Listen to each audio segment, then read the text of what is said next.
drugs can't be sold without a prescription. So pharmaceutical companies hire psychiatrists to promote psychiatric drugs to their fellow prescribers.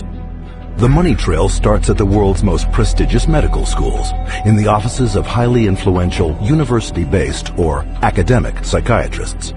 With their seal of approval, pharmaceutical companies make billions on psychotropic drugs.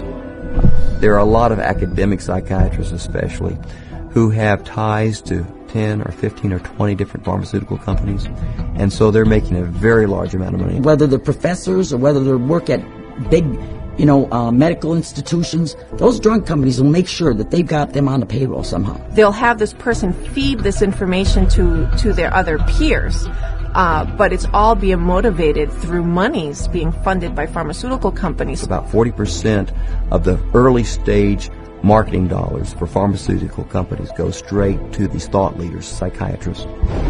These financial arrangements with so-called key opinion leaders are very lucrative. A top academic psychiatrist can personally rake in over $500,000 per year from pharmaceutical companies. These people are still considered the stars of their medical centers because they bring in all this great money from the pharmaceutical companies, and that helps keep the coffers of the medical center full. Universities receive a lot of money from the pharmaceutical industry. Drug companies are building buildings right next to the medical school. They're funding research right and left. The University of Michigan Depression Center received, I think it was $750,000 from Eli Lilly, and all they do down there is crank out this biological view of psychiatry and mental illness and depression. With academic psychiatrists collecting millions in drug money for their universities, it is no surprise that school curricula focus on psychotropic drugs. Training programs in psychiatry, the majority of them now are drugs first. You're really a psychopharmacologist in a way when you come out of a psych residency training program. Even when I went to medical school, psychiatrists did talk to patients. Now all they do is write a prescription and send them away. A psychiatrist is trained for one purpose, to administer psychiatric drugs. Academic psychiatrists don't just indoctrinate future prescribers. They also heavily promote these drugs to their peers. First, by creating clinical trial studies, passed off as unbiased research that push both an invented psychiatric disorder and the drug to manage it. These studies are planted in professional journals to be read by their colleagues and quoted in the media. But what readers don't know is that an estimated 50% of the time, these psychiatrists never took part in the studies. One of the most unethical practices we're aware of is ghostwriting of journal articles, where somebody at the pharmaceutical company will write the paper and the academic physician will put his name on it and get it published in a major journal when he maybe changed 3 or 4 words in the whole article, and the article was basically written as a marketing tool by the drug company, and yet this academic puts his name on it as if he's the author. He has had no part in the study, and also he probably hasn't even read the study results, but he is prepared to receive $10,000, $20,000 to put his name at the front of the research, which gives it added authority. Ghostwriting is so common that even the psychiatrist running the FDA department evaluating psychiatric drug safety has attached his name to ghostwritten articles. The average physician picks that up and reads it. He believes it. And it's not a mystery that he would believe it. It seems reasonable that it's in black and white, it's in a good journal, it's in the New England Journal of Medicine, it must be true. These journals are often sent free to psychiatrists and doctors under the guise of legitimate medical research. And why are they free? Because pharmaceutical drug ads reap huge revenues for their publishers. So if you go through a medical journal, you'll see page after page of advertising for bipolar disorder and treatment of using medications, or advertisings for depression and treatment of using medications, schizophrenia. So it's really everywhere. I remember just a couple of years ago, the first time I opened the journal from the American Psychological Association called the APA Monitor, and there was a multi-page ad, high gloss, very expensive, for Concerta, which is time-release Ritalin. I resigned from the American Psychological Association. I wasn't going to be part of this whatsoever. It's very hard when your major source of income is advertising and advertising placement to write an article that's negative about a particular drug and expect that company to continue to buy ads in your medical journal. So that's a major issue. But psychiatric key opinion leaders aren't satisfied with filling medical journals with ghost-written articles. They also spread the gospel of psychotropic drugs at conferences in continuing medical education, or CME.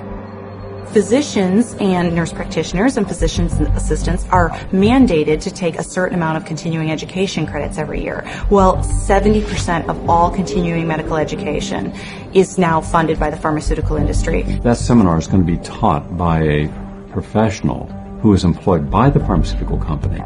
The very nature of where someone is giving you your support means you are biased to that person's side. Many physicians and many psychiatrists who attend medical conferences don't know that when they go to that conference meeting that's about antidepressants, antipsychotics, and it's generally an academic psychiatrist who's speaking, they don't realize that person's probably making about $10,000 for that 1-hour speech.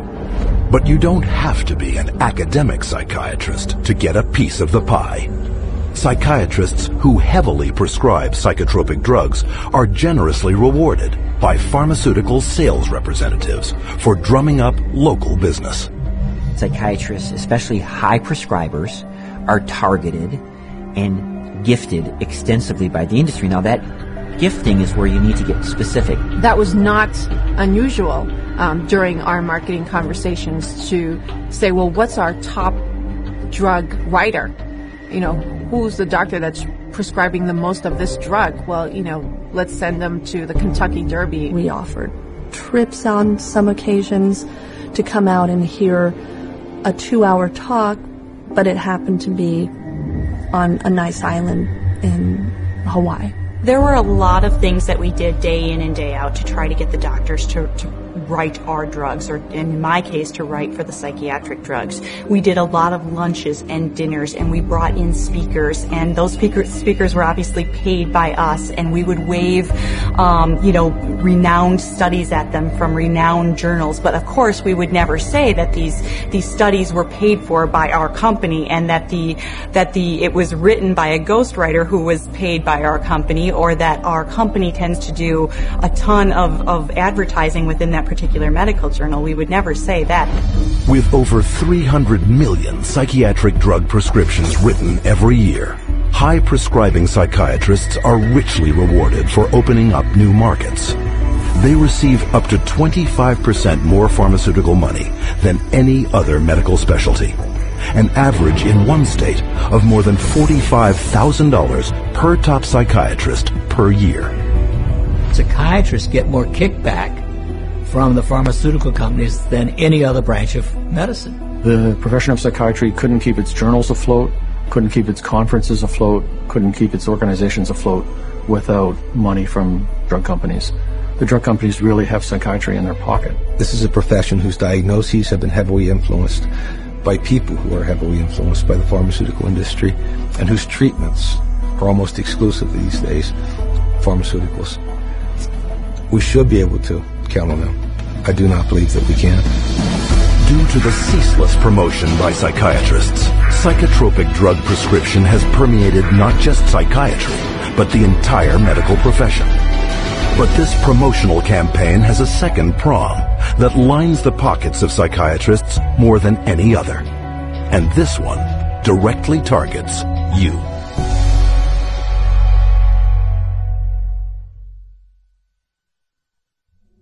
Abilify helps control symptoms of bipolar mania. Ask your doctor about Effexor XR. Paxil, the most prescribed medication of its kind. Prozac Weekly is here. Zoloft, a prescription. Serafen, PMDD.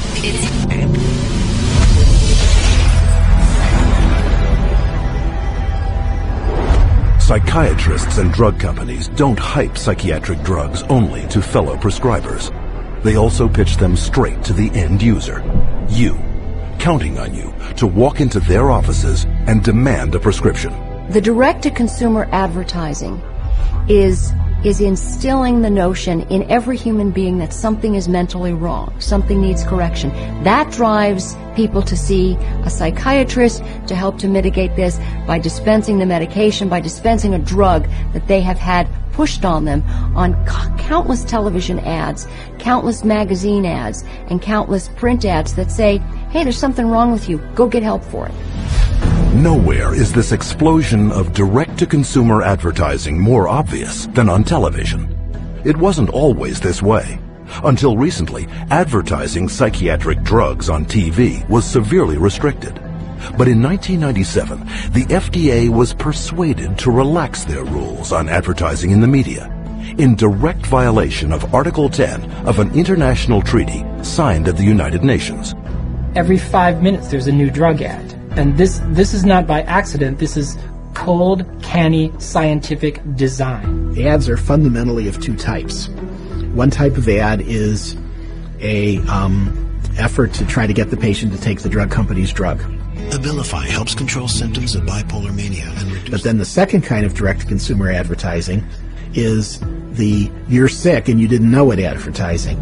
You could be suffering from generalized anxiety disorder. Because they want to create sales, so what they're going to do is tell people, do you have these symptoms? Do you have this disease? Do you have this particular condition? But they hit it so hard on television that people say, ask your doctor, ask your doctor. Every commercial is a referral to the doctor. See, they're working for each other. Ask your doctor about Cymbalta. Depression hurts. Cymbalta can help. I can go to my doctor and say, here are my symptoms, and walk out with the prescription I want. I can ask for a drug by name, and most of the time I'll be given drugs. So basically I'm my own doctor. The industry defends what it's doing by saying this is some kind of public health education campaign. And I'm sorry, I think if you go to an advertising agency, you're advertising. From the start, advertising psychiatric drugs on television has been phenomenally successful.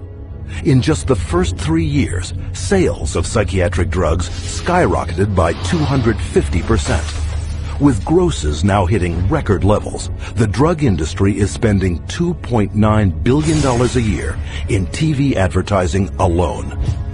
And once this drives people into the offices of psychiatrists, they can be hooked using another marketing ploy: free samples.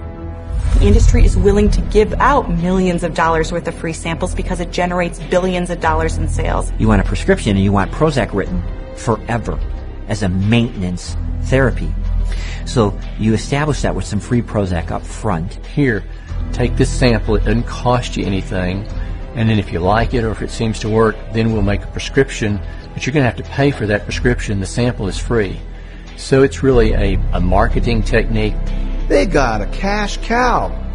Zero refill means you got to go back to the doctor for another consultation, for another subscription, and it just goes forever. This is business. This is money. Some direct-to-consumer marketing is camouflaged as public information. Psychiatrists regularly appear in the media, warning the public of the latest mental illness epidemics and hawking their latest breakthroughs. They write articles planted in newspapers and magazines that further their mental health awareness campaigns. Even patient advocacy groups claiming to offer unbiased information on psychiatric drugs are, upon closer inspection, pharmaceutically funded front groups managed by psychiatrists. They were started specifically by the industry themselves, and the public isn't informed of that. You know, it's basically a great big lie to the public that they think they're going to a charitable organization that has their best interest at heart. Case in point, children and adults with attention deficit disorder, or CHAD, the biggest and most well-funded front group for the makers of stimulant drugs. Stephen Plog is a former CHAD executive. When I became the CHAD coordinator for Las Vegas, they gave me a manual, and in it said, we want to provide unbiased information to help and support people who have ADD. For the next 30 days, we put 22 parents and their kids on a program with lab tests to find out what their causes were, eliminated their causes, they got prescription-free, medication-free, side-effect-free, and they got better with their self-esteem, and they became actually happier, healthier, and more successful. Chad found out about this, called me up and says we do not allow people to talk about nutrition in any of our seminars. We only prescribe going to a psychiatrist who will only prescribe drugs and therapy. So they said you can no longer work with us, and they fired me for simply recommending that parents go get a lab test, find out what the causes are, and eliminate the causes. They do not allow that. They only allow medication and psychiatric treatment. Psychiatric patient advocacy groups also promote psychotropic drug treatment by broadly issuing public marketing surveys disguised as medical questionnaires. You can take a survey of maybe 16 questions. And if you are a normal human being who's lived through ranges of emotions, of normal life experience, if you've known the exhilaration of the birth of a child, a niece, a nephew, and the devastation of a divorce and the loss of dreams, and answer honestly to those questions, you will diagnose yourself as bipolar. And the instructions that come back along with the diagnosis or the warning that you're probably bipolar say, print this out and take it to your doctor. And how simple is it for anyone to go online, answer typical life questions, and be given a psychiatric disorder? Here are some randomly chosen volunteers, people of all ages leading normal lives. Do you feel sad, blue, unhappy, or down in the dumps? Sometimes. I've had periods of great optimism and other periods of equally great pessimism. Yeah, that happens a little bit. I get tired for no reason. Sometimes. Life is pretty full. Not really. For no apparent reason, I sometimes have been very angry or hostile. It's hard for me to concentrate on reading. I am restless and can't keep still. My heart beats faster than usual. I have trouble sleeping, shortness of breath. Gained weight. Trembling hands. I have an idea that most of these are going to be sometimes. Everyone has. As in everybody? Somewhat. Somewhat true. Just a little. Oh yeah, I am. Alright, my score totaled 42. Bipolar disorder, moderate to severe symptoms. Wow. Answer reflects on the presence of depressive symptoms. Currently suffering from an anxiety disorder. I may be suffering from bipolar 1. Minimal to mild depression. An obsessive compulsive disorder. Guess that means I'm psycho. Guess I'll go to a psych. Try to see if I could work it out, get some meds or something. All told, 50% of these everyday people were assigned a psychiatric diagnosis and instructed to get treatment. By this measure, half of the U.S. population, some 150 million Americans, could be classified as mentally ill. Now you have a direct line of consumers just walking in with a little pre-survey that says that they potentially can have bipolar, ADHD, stress, anxiety, any of those categories, and they just need to take this assessment tool and say, okay, that basically that is what you have, and here's your drug. And psychiatrists are now clamoring to make such assessment tools mandatory. Take Teen Screen. Under the guise of a suicide prevention program, mental health tests are administered in the schools to diagnose and drug children. Children such as Chelsea Rhodes, who left for school one morning an average teenager and returned home with a psychiatric diagnosis.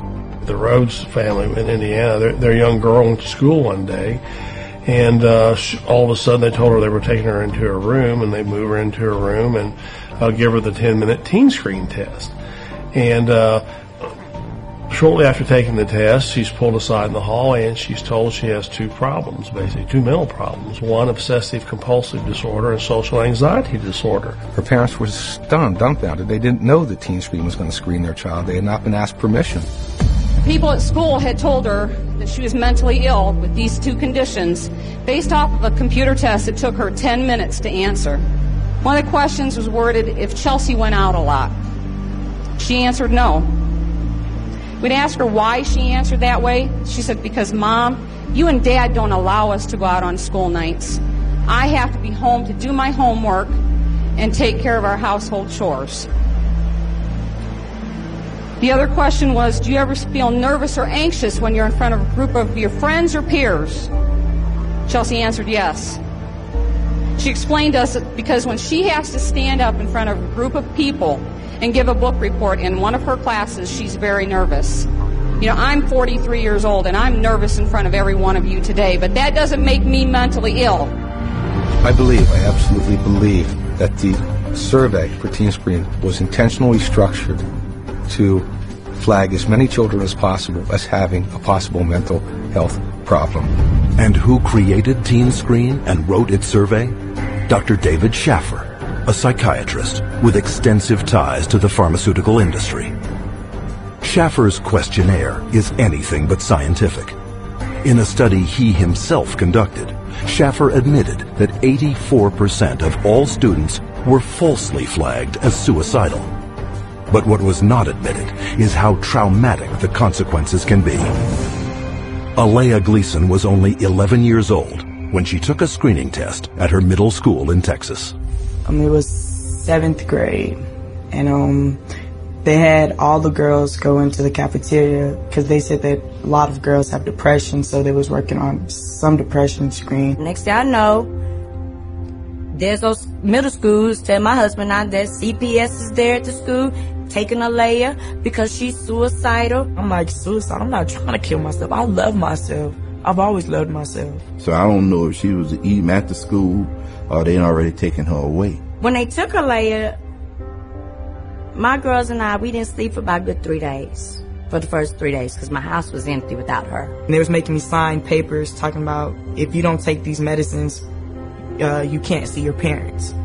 So they was telling me, if you take your medicine, you can see your parents. My daughter was on 22 different types of medication that this one psychiatrist gave her. They drugged me up so bad that they said they had to drag me.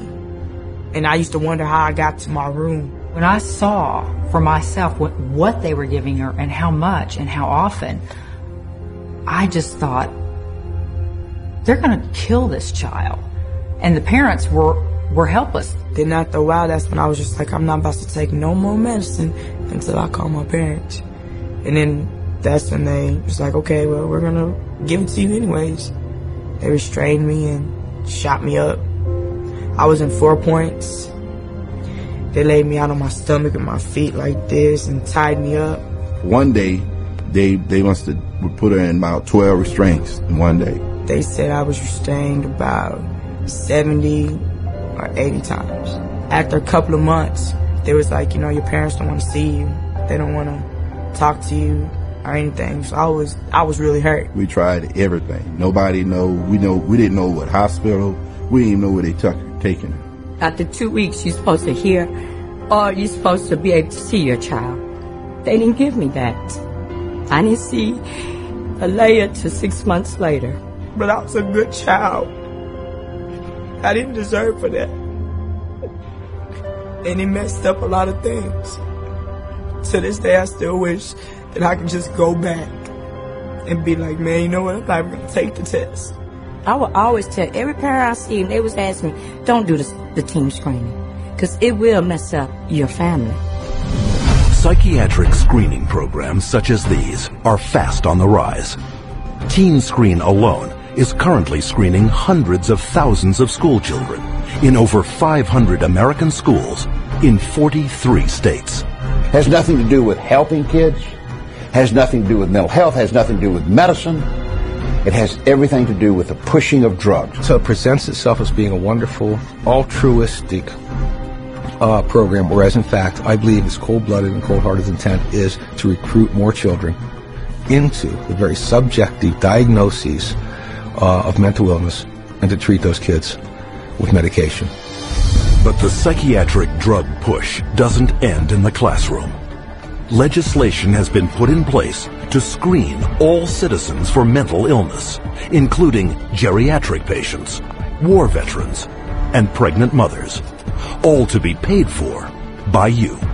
Psychiatrists benefit from both ends, from the pharmaceutical end for being paid to write the prescription, and then from the patient for being there to receive the prescription. It's an industry that cannot allow the human condition to go unmedicated, and I think this is where the problem begins. If everybody considers themselves to be sick in some way or more than one way, and that the only control, the only hope for their happiness is to be on pills for the rest of their lives, that's the goal. The pharmaceuticals and the psychiatric community are in a cleanup, and that's what it's all about. It has nothing to do with helping our kids or, their mental health. It's all about money. Today, drug companies spend over $5.3 billion a year marketing prescription drugs, almost 9 times more than a decade earlier. The result? Worldwide sales of psychotropic drugs have soared to $80 billion. And all while psychiatrists willfully ignore the vast human tragedy they are creating.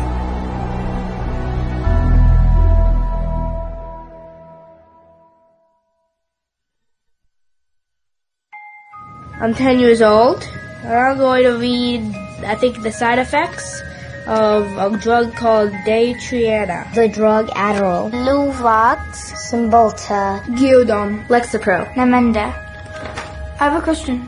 Where do I find the side effects? How do I read it if it's too small? Just a bunch of letters squished together. I can't read this. This is the side effects of the drug. Side effects. Stroke. What the heck? Speech disorder. Eye disorders, vision blurred. Dry mouth. Nervous. Tremor. Dizziness, delirium, and coma. Tardive dyskinesia. They experience worsening of their depression. Aggressive reaction. Paranoid reaction. Psychosis. Serious cardiovascular events. Other serious heart problems. Heart failure. What? Suicidal thoughts. Suicidal thinking and behavior. Increases the risk of suicide. An increased risk of death. Sudden deaths. These guys must be kidding. Wow. This is a guess. Seeing this on a warning label, does anybody have any clue what they're putting their kids into? This isn't good.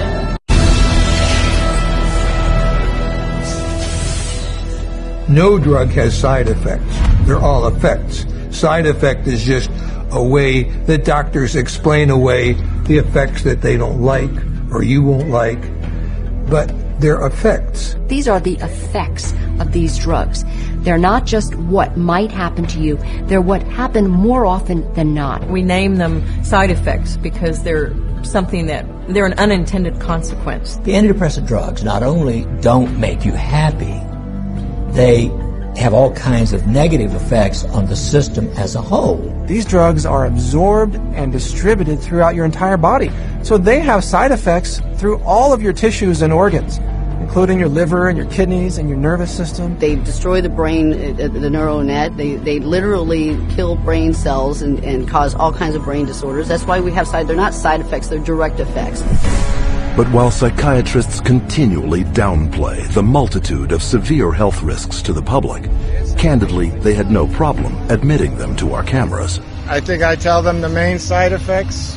I don't tell them every side effect because there's so many possible side effects. I would say the majority of patients experience some side effects. People get side effects to every medication you try. They all have side effects. All kinds of side effects. Lots of side effects. Physical feelings of sickness. Headaches, insomnia. They can't sleep. They can't eat. Drowsiness. Sedation is very frequent. Restlessness. Appetite stimulation. Neurologic side effects. Tremor or muscle spasms. Stiffness. Weight gain. Obesity. Weight gain and stuff like that. Decreased performance of sexual functioning. Sexual side effects can happen. Sexual dysfunction, etc. I've never had anybody die or anything, but I've had people faint and stuff, and it's really sort of unpredictable. You name it, and it can be a side effect. And why can't psychiatrists predict what adverse reactions you will get? Because not one of them knows how their drugs work. At least with street drugs, people know that they're dangerous, that they should be off of them. With pharmaceuticals, people are told they're safe to take every day. But far from being safe, psychotropic drugs are increasingly being exposed as chemical toxins with the power to kill. Some of the side effects that have become of concern lately are suicide, increased risk of suicide, increased risk of homicide. These aren't people that were horribly depressed when they were given a drug. These are people who are given a drug for social anxiety or difficulty sleeping or mild depression and then become suicidal. And so when they become suicidal and they kill themselves, what the doctor does is go back and say, oh, well, it's because they were depressed. The label itself, the disorder, is what is blamed for the side effects. When in reality, it's the drug that is causing the side effect. It is the drug that is the problem. Drugs such as the antidepressant prescribed to Woody Witzak, who took it not for any mental complaint, but to help him sleep. My husband and I, Tim, his nickname Woody, we were married just 2 months shy of 10 years, so we've, had a long life together. And Woody was a guy who was healthy. He was a big runner. He's never had a history of depression or any other so-called mental illness. He was given Zoloft for insomnia. I find Woody one night completely sweat through his shirt in fetal position. He kept going, Kim, you gotta help me. I don't know what's happening to me. It's like my head's outside my body looking in. Kim, help me, help me. We did breathing, listened to music, prayed, anything to calm him down from his head outside his body feeling. And a week later, he was found dead hanging. A guy who loved life. Psychiatrists claim their drugs save lives, but according to their own studies, psychotropic drugs double the risk of suicide, with one increasing the risk by a factor of almost 7. As a pharmacist who has been studying the problem for the past 7 years, I do see a glaring connection between the high use of these psychoactive substances and the rise of violence. If people knew that the mechanism was not known of these drugs, that they could cause, if there's a real chance for them to get a homicidal tendency or even suicide, if you take the drug, there's a chance you may want to kill yourself. And I could repeat probably a dozen other examples of significant self-inflicted harm or significant violence to others in patients who had never had that experience in their adult life. Patients such as Wyoming grandfather Donald Schell. Donald Schell was a man in his 60s, a gentleman, a family man, a funny man. He had had periodic episodes of depression, but never any real serious mental health issues, and became depressed, had a down period, went to a general practitioner and was given Paxil. 2 days later, he shot his wife, his daughter, his 9-month-old granddaughter, and then himself. The first question the jury was asked, very telling question, can Paxil cause some people to commit homicide and or suicide? To which they answered yes. Donald Schell was on Paxil for only days before his murderous drug reaction. But long-term use of psychotropics has also proven to create a lifetime of damage, an unwelcome fact ignored by psychiatrists. In the long run, the side effects may actually be worse than an original condition. I don't think the average patient has any idea that the long-term use of this drug is now associated with very serious diseases, with diabetes, with kidney failure, with tardive dyskinesia, a movement disorder that's very serious and permanent and irreversible. You can be affected by these drugs in any part of your body, your brain, your heart, your kidneys. That's why people die early very often, because they are prescribed things, and the long-term effects are, in some cases, the death of the individual. And more damage is created by polypharmacy, where psychiatrists make a fat living prescribing multiple psychiatric drugs, one to offset the effects of another. If you have drugs that create side effects, that gives you a ready market for more drugs to cure the side effects. It seems to me that it's a self-propagating system. And what ends up happening is that each one of those new drugs that's added into the scenario brings on another symptom for which there's another drug, for which there's another symptom, for which there's another drug. And it just snowballs into a vicious circle of one drug causing the need for another drug. Sometimes people come and they're on such a cocktail of so many different drugs for so many different things. It's rare now that I see a senior citizen that is on less than 5 or 6 drugs at one time. Some 12, 15. One will lead to the next, and they're all toxic. This is how the game is played. And as psychiatrists spread their lucrative game of psychotropic drugging further and further into society, children have become the latest and most tragic of casualties. Rebecca Riley, 2.5 years old, they diagnosed her with bipolar disorder and ADHD. They had her on an antipsychotic. They had her on a heart drug, they say, for ADHD, and they had her on an anti-seizure. And then one other one for side effects. 4 drugs at 2.5 years old.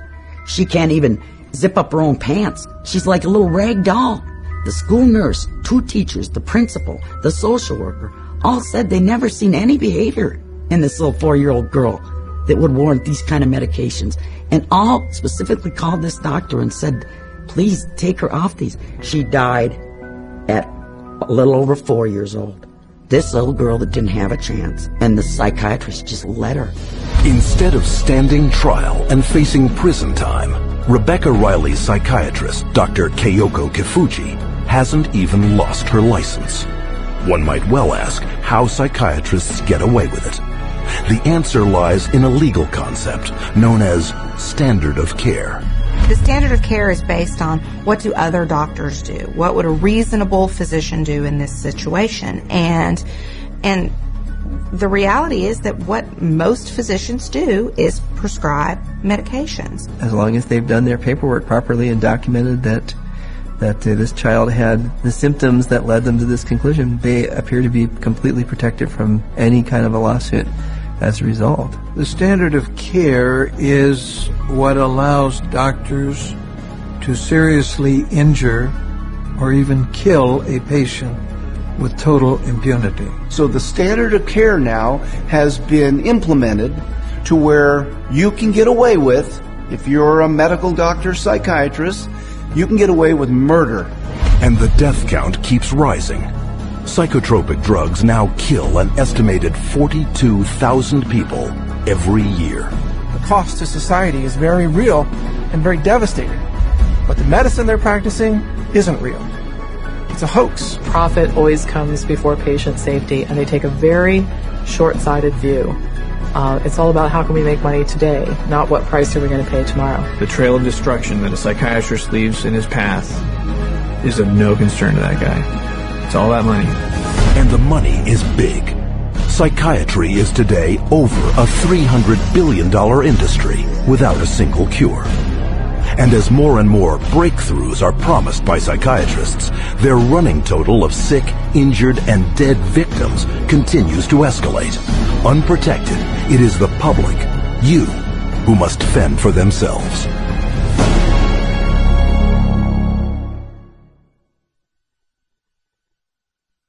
My wife and I are blessed. We have 7 children, and we love them all. They're all our favorites. Each child we have is our favorites. And Beth was extremely special. She was kind, generous. She had like a really sweet and caring personality. She had this beautiful smile, like an inviting.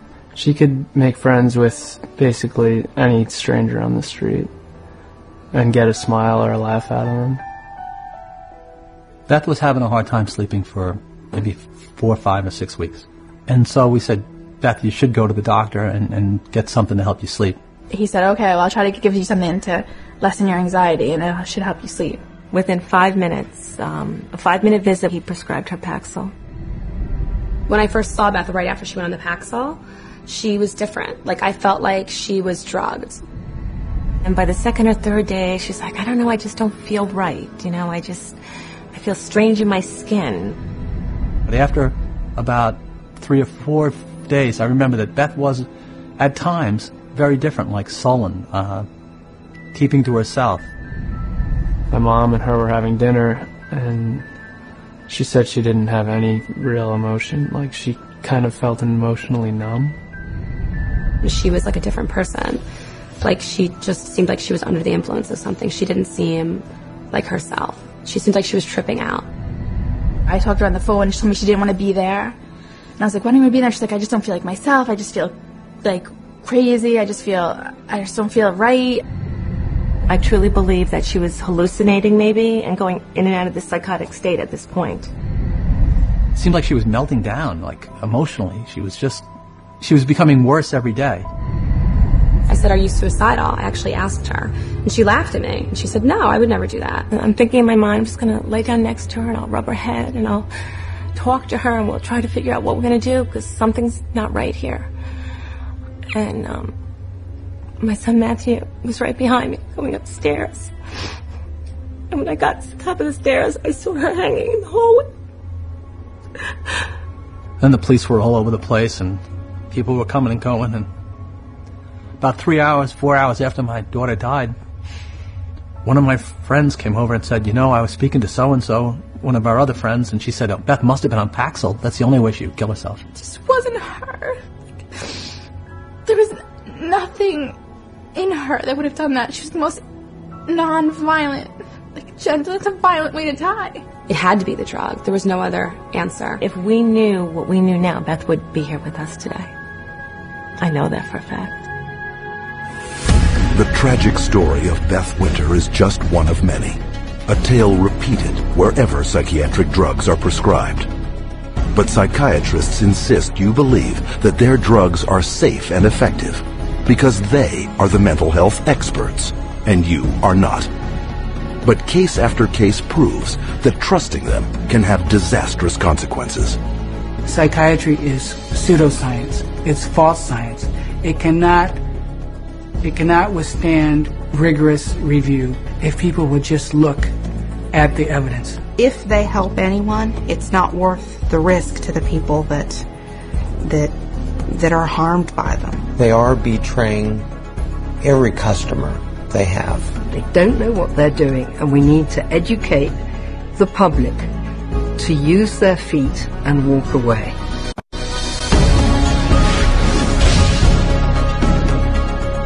And how can the public become more educated?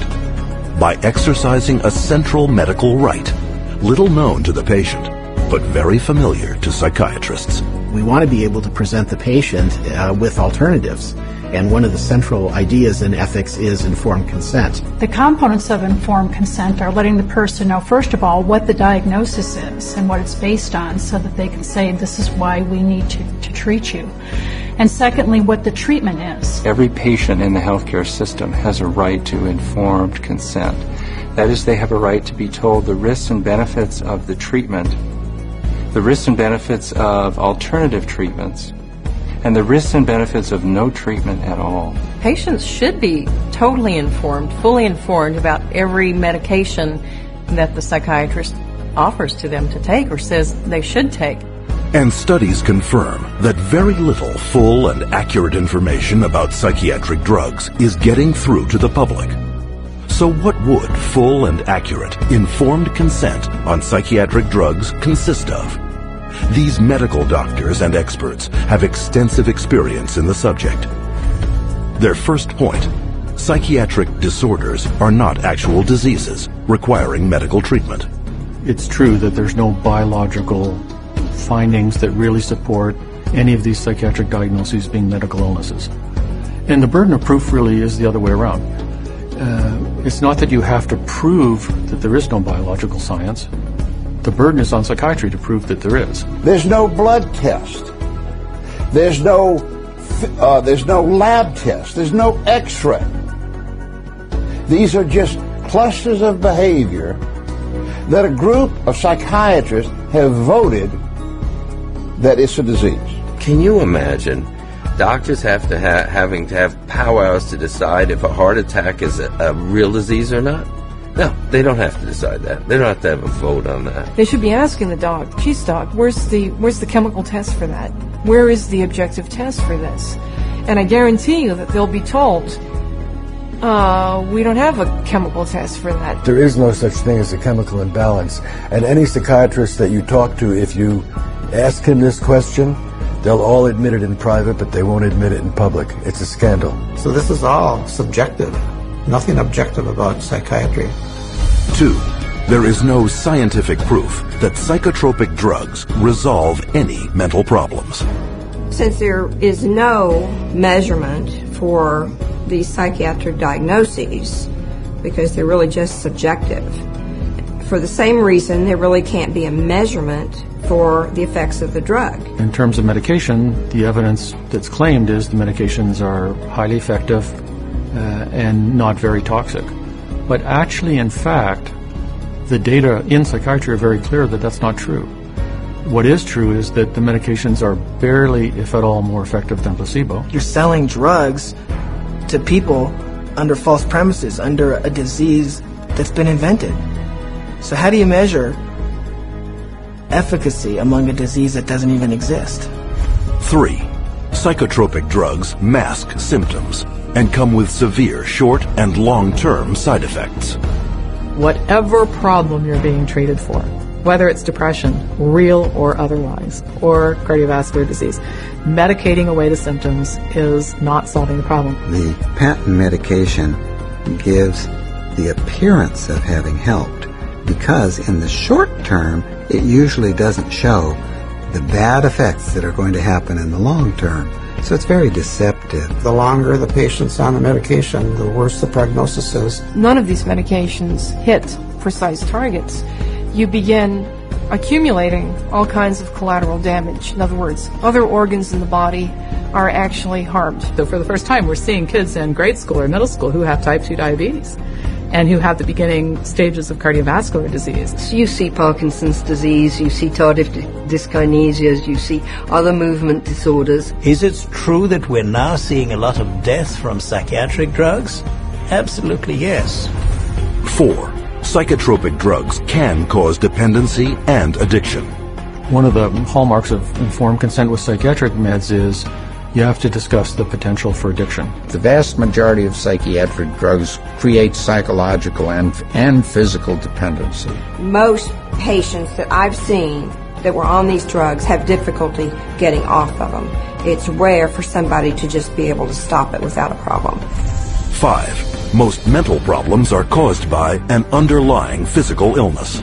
Many physical conditions can cause mental problems or what pose as psychiatric symptoms, but the psychiatrist, in the records I've reviewed, psychiatrist does not do an in-depth study of what could be causing the problem. And if the doctor isn't taking the time to find the cause of those symptoms, then unfortunately those symptoms may continue and there may be a serious underlying medical disorder that's being overlooked. The question is it better to treat depression with a drug, or is it better to treat depression by trying to figure out what caused the depression and working it out with the patient? Dehydration can make you exhibit symptoms of depression.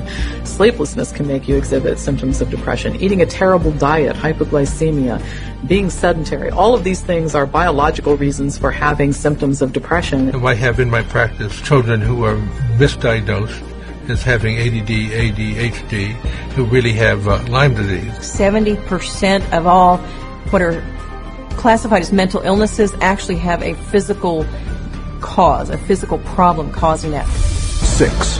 No matter how severe the emotional or psychological distress, there are many effective options that do not involve psychotropic drugs. Once you've proven that there is no problem in the body and that there is no malfunction in the brain, then you have to begin to address these other levels of the self. And I think that's what psychiatry has completely stopped doing. There are very few conditions that cannot be treated by other methods than the use of drugs. Any forces that impinge on medicine that make us think that the drug approach is the only approach is undermining good patient care. And because most non-drug options are rarely told to patients, true informed consent is almost never given.